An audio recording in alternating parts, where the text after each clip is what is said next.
પેલું હિન્દી પિક્ચર નું બહુ જાણીતું ગીત છે, એક મેં ઓર એક તું દોનો મિલે ઇસ તરહ, ફિર આપ બધા જાણો છો, ફિર એ તો હોના હી થા, એમ જેમ છેલ્લે આવે છે. જ્યારથી આમ આદમી પાર્ટીમાંથી રાજુ કરપડા છૂટા થયા ત્યારથી તમારા સહિતની પ્રત્યેક ચેનલમાં મેં સ્પષ્ટપણે કીધું તું. પેલા તો કોઈ ભાઈએ મને એમ કીધું કે હું તમને એક સીધો પ્રશ્ન કર્યો ને એક જ લીટીમાં જવાબ આપો, રાજુ કરપડા ક્યાં જોડાશે? મેં કીધું ભાજપમાં. હાલો વાત પૂરી, પછી આપણે વિશ્લેષણ કરીએ. આઈ થિંક તમારી ચેનલ પણ હોઈ શકે. વાત એ છે, રાજુ કરપડાએ પહેલી વખત એવી વ્યવસ્થા કરી જેને કારણે એને જનતા ગદ્દાર કહી શકે નહીં, પક્ષ ગમે એમ કે. જુઓ, આફ્ટર ઓલ પક્ષ તમને ટિકિટ આપે, નેતા તમને જનતા બનાવે છે. મત આપે તો નેતા થાવ ને.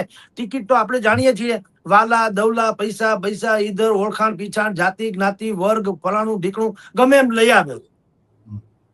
વિસાવદરમાં કિરીટભાઈ ને ટિકિટ મળી જ હતી ને, ભાજપ વાળા પણ ન મેળ પડ્યો ને ગોપાલ જીતી ગયા. તો ટિકિટ મળવી એ મહત્વની વાત નથી, જીતાડે છે જનતા. કરપડાએ શું કર્યું? આમ આદમી પાર્ટી જયારે રાજુ કરપડા ખેડૂતોના મુદ્દે જેલમાં ગયા ને 108 દિવસ કે જે કઈ જેલમાં રહ્યા, ત્યારે એનો આક્ષેપ, એના ફાધર સહિતનો આક્ષેપ એવો હતો કે આમ આદમી પાર્ટીએ મારો ઉપયોગ કર્યો, મને છોડાવવાની મહેનત ન કરી, પોતાની જાતને પ્રોજેક્ટ કરવાની મહેનત કરી, વગેરે વગેરે. ત્યારથી ખટાશ શરૂ થઈ. તો તમે જુઓ, આમ આદમી પાર્ટીને પણ ભાવતું તું ને વૈદે કીધું એના જેવું થયું. રાજુ કરપડા અને પ્રવીણ રામ જેલમાં હતા તો રાજુભાઈએ પ્રવીણ રામને તો કીધું હોય ને કે ભાઈ જેલમાંથી બહાર નીકળ્યા પછી મારે પક્ષ છોડવાની નોબત આવી એવી સંભાવના છે. તો જેલમાંથી છૂટા પછી તો અઠવાડિયે મેળ પડ્યો માની લ્યો. તો પણ તમારી જાણ ખાતર, જેલમાંથી છૂટા પછી પણ ન પ્રવીણ રામે ઈસુદાનને કીધું ન હોય એવું બને નહીં, ઈસુદાને ગોપાલને કીધું એવું ન બને, ગોપાલે ત્યાં કીધું હોય એવું ન બને. તો સવાલ એ છે કે બધાએ બધાને કીધું તો છે, પરંતુ કોઈએ પ્રયાસ ન કર્યો કે રાજુ કરપડાને પક્ષ છોડવાનો નિર્ણય છે એને પાછો ઠેલે. અને એ આમ આદમી પાર્ટીમાં જેને ડેમેજ કંટ્રોલ કહેવાય એ ન કર્યું. એનો અર્થ એમ છે કે અહીંના અમુક લોકો પણ એવું ઈચ્છતા હોય કે ટાઢે પાણીએ ખ જાય તો માથાકૂટ મટે, જે આક્ષેપ રાજુભાઈ કરપડાનો છે. એટલે હું તે દિવસથી કહેતો હતો કે હવે રાજુભાઈ, બધા પૂછતા હતા હવે શું કરશે. મેં એમ કીધું કે ભાઈ ટિકિટ અથવા તો હોદ્દો ઈ પક્ષ આપે છે, નેતા તમને જનતા બનાવે છે. તો મોટા ભાગના ધારાસભ્યો કે પક્ષના કાર્યકરો શું બોલતા હોય છે ખબર છે? એ એક જ વસ્તુ બોલતા હોય કે અમે પક્ષને વફાદાર રહેશું. ત્યારે હું વર્ષોથી કહું છું કે ભલામણા પક્ષને નહીં, પ્રજાને વફાદાર રહેવાની વાત હોવી જોઈએ. કારણ કે ઈ તમને ચૂંટાવે છે ને ઈ તમને નેતા બનાવે છે. તો રાજુ કરપડાએ શું કર્યું? પ્રજા પ્રત્યે વફાદારી દાખવવા અથવા તો એનો જનમત કેળવા 11 જેટલી સભા કરી આમ આદમી પાર્ટીમાંથી છૂટ્યા પછી, જેને કિસાન સંકલ્પ યાત્રા કહે છે. બાણેજ કનકાઈથી શરૂ કરીને સુદામડા ઠેઠ સુરેન્દ્રનગર સુધી ત્યાં જે આ બધું કર્યું, એમાં 11 સભામાં એને શું કર્યું? જનતાને પૂછ્યું કે બોલો ભાઈ, હું શું કરું તો તમને વાંધો નથી. અને આપની જાણ ખાતર રાજુ કરપડાએ એમ કીધું કે હું ખેડૂતનો નેતા છું, ખેડૂત માટે જ લડવાનો છું, ખેડૂતોના પ્રશ્નો મારા માટે મહાન છે. અને એમાંય મારો મત વિસ્તાર એટલે ચોટીલા થી માંડીને સુરેન્દ્રનગર, એ મારા મત વિસ્તારના જે પ્રાણ પ્રશ્નો છે એને હલ કરવાની અગર હું ક્યાંકથી ખાતરી મેળવું અને પછી હું કોઈ પણ પક્ષમાં જોડાઉં તો તમને વાંધો ખરો, આવું ચોખ્ખું એને નાગરિકોને કીધું, ખેડૂતોને કીધું એની સભામાં. તો જયંતભાઈ, આપણે જાણીએ છીએ કે પ્રશ્ન હલ કોણ કરી શકે? અત્યારે તમે જુઓ, આમ આદમી પાર્ટી અને કોંગ્રેસ પર શું કે છે? જો અમે સત્તામાં આવશું તો અમે આમ કરી દેશું, એવું કે છે ને. એનો અર્થ એમ છે કે સત્તામાં આવ્યા વગર તો કઈ છૂટકો નહીં. તો સત્તામાં આવવા માટે, જોડાવા માટેની ક્લિયર વાત તો થઈ ગઈ કે રાજુભાઈ ક્યાં જશે એ તો ખબર પડી ગઈ, એના મનમાં શું છે. પણ એને શું કીધું રાજુભાઈએ કે હું એમનેમ કેસરીઓ ધારણ કરીને મારું હાજુ કરી લઉં એમ નહીં, તમારા કેટલાક પ્રાણ પ્રશ્નો જે છે એમાંની હું કેટલીક સૈદ્ધાંતિક કે બીજી રીતે કહો તો રાજકીય, એ હું ખાતરી મેળવી લઉં અને ઈ પ્રશ્નો હલ કરાવી દઉં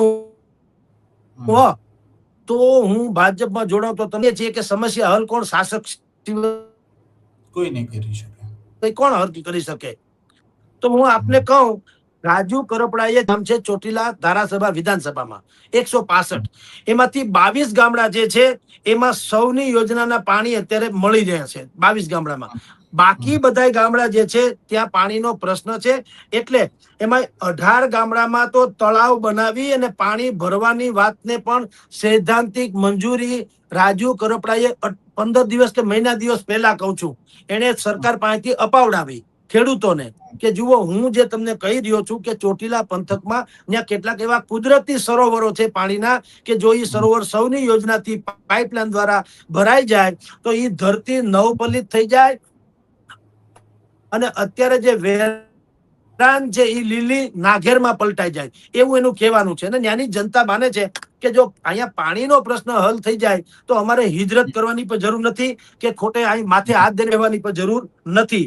એટલે ચોટીલા પંથકના રાજપરા ચોટીલાના 20-22 ગામડાનું હટાણું એક જમાનામાં રાજપરા હતું 20 થી 22 ગામોનું હટાણું રાજપરા ગામ. અત્યારે તમે જુઓ ત્યાં લોકો વેરાન થઈ ગયું આખું પાણીના અભાવે. તો રાજુ કરપડાએ એમ કીધું હા પાણીના અભાવે વેરાન થઈ ગયું છે જે 20-22 ગામનું હટાણું હતું ત્યાં લોકો આવતા હતા એટલે તાલુકા કક્ષાનું હતું અથવા તો બહુ ખમતીદર ગામડું હતું એ વેરાન થઈ ગયું. એવા તો અનેક ગામડાની વાતો છે. રાજુભાઈએ ખેડૂતોને એવું કીધું કે આ બધા પ્રશ્નોમાં મૂળ તો પાણી છે તો હું સરકાર પાસેથી સૌની યોજનાથી માંડીને બધી રીતે પાણી જે છે એ તમને મળે. ચોટીલા વાંકાનેર એમાં ઠાંગા નામનો એક વિસ્તાર છે ઠાંગા તો એ ઠાંગા વિસ્તાર કહેવાય છે. હા તો નર્મદાનું પાણી સૌરાષ્ટ્ર યોજનાની પાઇપલાઇનમાં તો આવે જ છે ધોળી ધજા ડેમ સુધી પાણી આવે છે. હવે ત્યાંથી મૂળી થાનગઢ ચોટીલા સાયલા એના 20-23 ગામમાં અત્યારે કામ ચાલુ છે 50% પિયત થઈ જાય એવું છે ને 18 ગામડામાં તો સૈદ્ધાંતિક મંજૂરી પણ એ અપાવી દીધી એને. ટૂંકમાં ભાજપ જોઈન્ટ કર્યા પહેલા રાજુભાઈ કરપડાએ ત્યાંની જનતાના સમસ્યા અને સરકાર પાસેથી ખાતરી જેને કહેવામાં આવે તે સૈદ્ધાંતિક મંજૂરી એટલે ખાતરી આ બે અપાવી ચૂક્યા. 11 જેટલી સભા કરી અને કિસાનોનો મત જનમત કેળવો. હવે બધાએ અંતર એમ કીધું કે ભાઈ તમે કોંગ્રેસમાં જાઓ ભાજપમાં જાઓ આમ આદમીમાં રહ્યો કે અપક્ષ લડો અમને કાંઈ વાંધો નથી કારણ કે બેનર કોઈ મેટર કરતું નથી. અમારે સમસ્યા ઉકેલવા વાળા માણસની જરૂર છે. અબ્દુલ કલામને કોઈ ભાજપ કોંગ્રેસના નેતા ન માને ભલે ગમે એવા હતા. ડોક્ટર મનમોહનસિંહને કોઈ ભાજપ કોંગ્રેસના નેતા ન માને ભલે એ કોંગ્રેસમાં હતા. સેમ પિત્રોડાને આપણે કોંગ્રેસી નેતા ન કહીએ આપણે એને બાકાયદા કહીએ ટેકનોક્રેટ્સ હતા એમ. સેમ પિત્રોડા જે ઇન્ફોર્મેશન ટેકનોલોજીના પ્રણેતા કે ભારતને અલગ દિશા ઉપર લઈ જવાના ગ્લોબલમાં બનાવનારા. તો અમુક હસ્તીઓ એવી હોય છે એને પક્ષ કોઈ મેટર નથી કરતું. રાજુભાઈ એવડી હસ્તી છે એમ નથી કહેતો. રાજુભાઈએ એના લેવલ પ્રમાણે કોશિશ કરી કે ભાઈ મારા જે મતદારો છે મારા જે સમર્થકો છે મારો જે ચાહક વર્ગ છે ખેડૂતોનો એ શું ઈચ્છે છે એવું એને પેલા મન ટટોળ્યું. અને મારી દ્રષ્ટિએ લોકો પક્ષ પલટો કરે છે ને એની પેલા આ પદ્ધતિ ફરજિયાત હોવી જોઈએ કે ભાઈ તમે અમારે ત્યાં જે કોઈ પક્ષના નામે ચૂંટાઈને જાઓ છો પછી તમને અનુકૂળ પડે એમ તમે ઠેકી જાઓ તો અમારું શું. એટલે મતદારોએ આપણે ત્યાં રાઈટ ટુ રિકોલ નથી એટલે પાછું લઈ લેવાની વ્યવસ્થા નથી. ચૂંટાઈ ગયા પછી એને ફાવે એમ કરે છે. તો આ પહેલો ટેસ્ટ કેસ જેને કહેવામાં આવે ગુજરાતના ઇતિહાસનો કે જેણે મતદારોના મન ટટોળ્યા અને એનો જનમત કેળવો કે બોલો હું XYZ કોઈ પણ પક્ષમાં જાવ તો તમને વાંધો ખરો.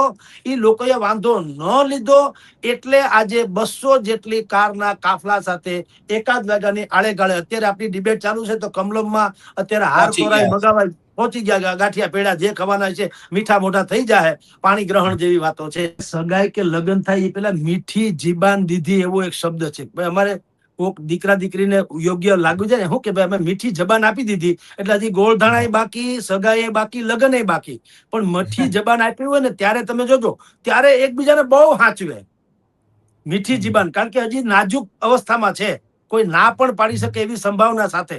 તો મીઠી જીબાનમાં એનું ગામનું કૂતરું આવે તો કૂતરાને વખાણ કરે હારો રોટલો ઘડીને ખવડાવે શું કામ આ વેવાય પક્ષનું કૂતરું છે એમ.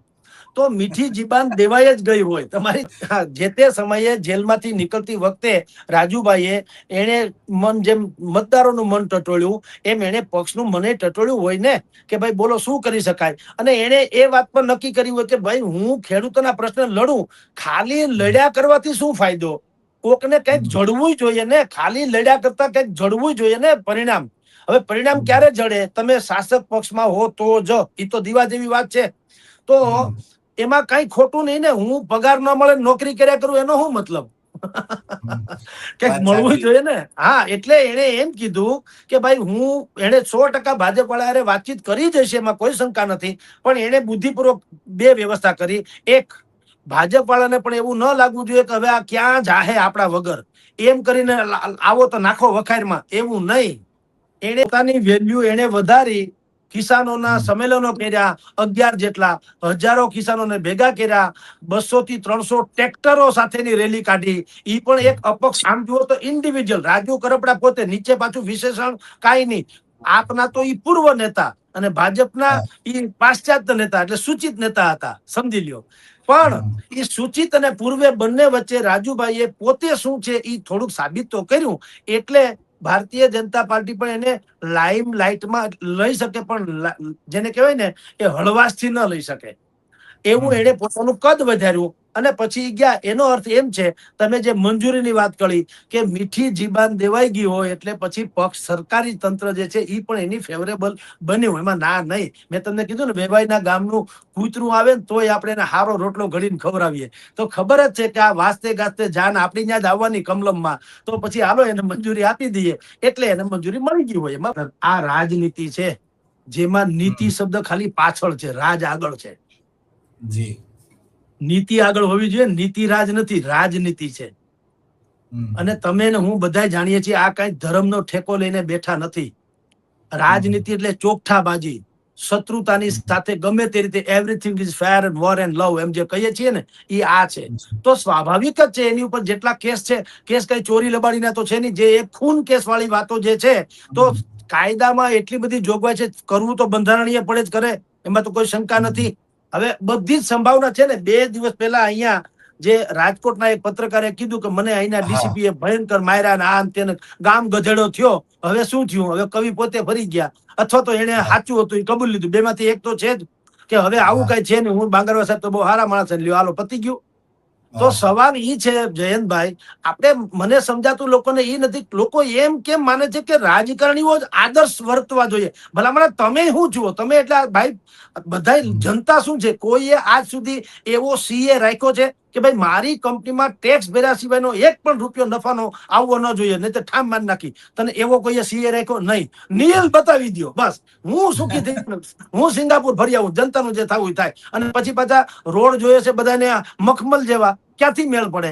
એવી રીતે કોઈએ એવો વકીલ રાખ્યો કે ભાઈ હું, મારું કુટુંબ કે મારું કંપની, એમાંથી કોઈ પણ માણસને સેજ પણ જો કઈ પણ ગુનો કર્યો હોય તો એને સજા અપાવીને જ તમે જમજો. બાકી જો સજા નહીં અપાવી તો ઠામ માન નાખે. એવો કોઈ વકીલ રાખ્યો? વકીલ હુકામ રાખે? મને છોડાવી દો બસ, ગામનું જે થવું થાય. તો આપણે બધું જેમ આપણી રીતે કરતા હોઈએ, તો ઓલા તો સરકાર છે, એ ન કરે?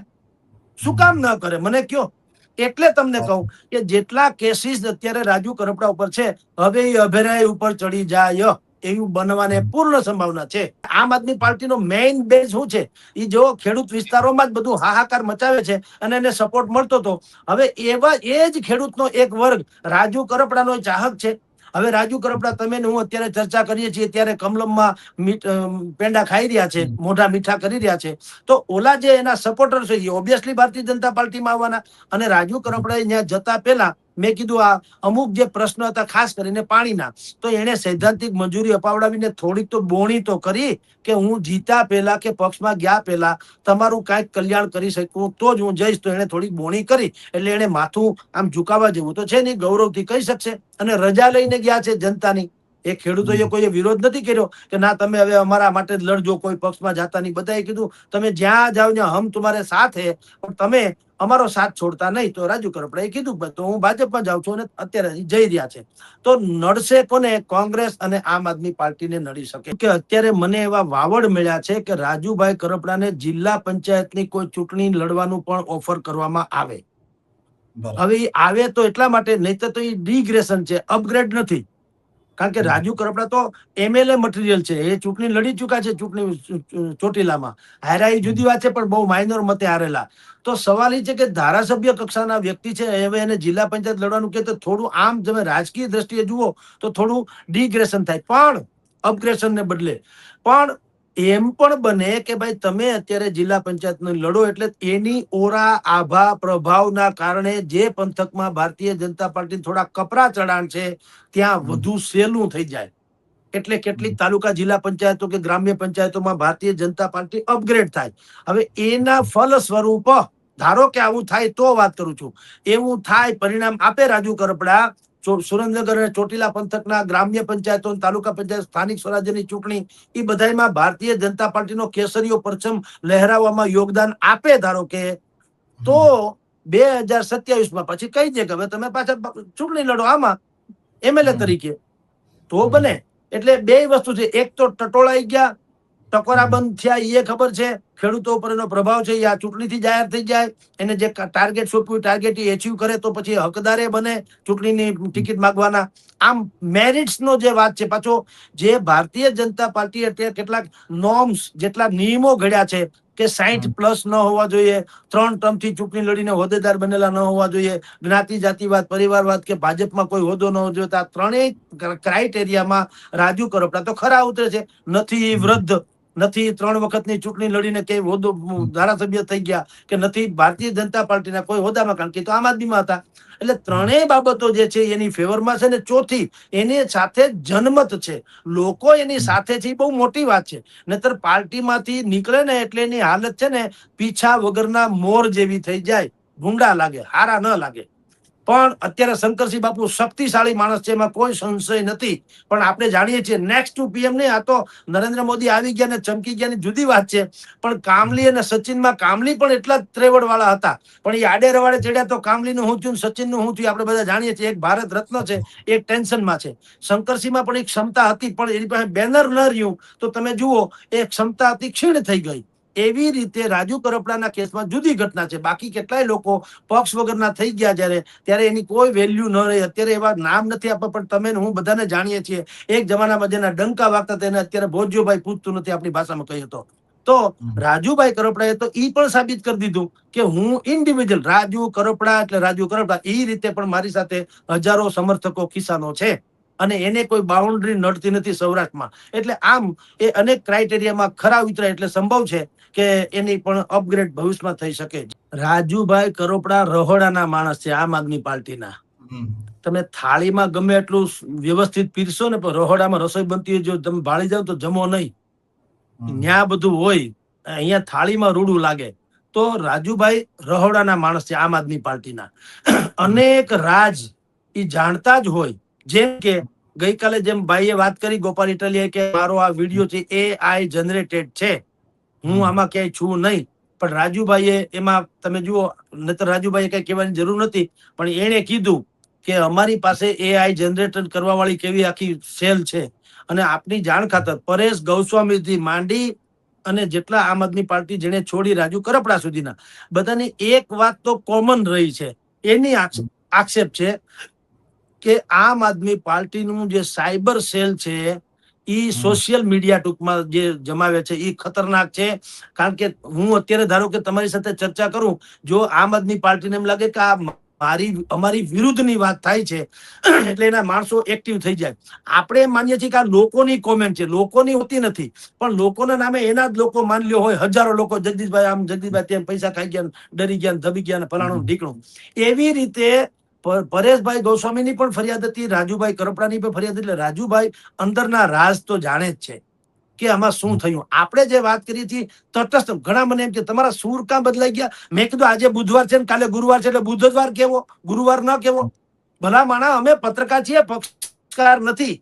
તો જે હોય એ કેવું જોઈએ ને. હું કહું એ ખોટું હોય તો કયો. આની પેલા મેં જેટલી આગાહી કરી, એક પણ આગાહી કોઈ પણ ખખોળી જોવે, એક પણ આગાહી ખોટી ઠરી હોય. આજ રાજુ કરપડા જે દિવસે નીકળ્યા જેલમાંથી તે દિવસે મેં કીધેલું કે ભારતીય જનતા પાર્ટીમાં જશે. તો રાજુભાઈ ને ખબર હોય કે રામ આપણે કોઈ એને જાહેર ટ્રસ્ટમાં બીજા તો છે નહીં, તો અત્યારે થયું કે નહીં? તો ભલા માણસ જે લોકો એવું માને અમે તમારી વિરુદ્ધમાં નથી, કોઈની વિરુદ્ધમાં આપણે શું કામ હોઈએ, પણ તટસ્થ મૂલ્યાંકન એટલે સુધરો ભાઈ સાહેબ, કે અમે જાણીએ છીએ કે તમારામાં શું ચાલી રહ્યું છે. જો રાજુ કરપડા અત્યારે ગમે એમ કરીને એને કેજરીવાલ આની મંડળીએ મનાવી લીધા હોત તો તમારી જાણ ખાતર 2027 ચિત્ર જુદું હોત. એ સ્થિતિ નિર્માણ કરી હતી ગોપાલ ઇટાલિયાએ, એમાં કોઈ સંશય નથી. જનતાનો મોટો વર્ગ એમ હતો, માનતો હતો કે આપણને સક્ષમ વિકલ્પ મળી ગયો એટલે આપણે મજા છે.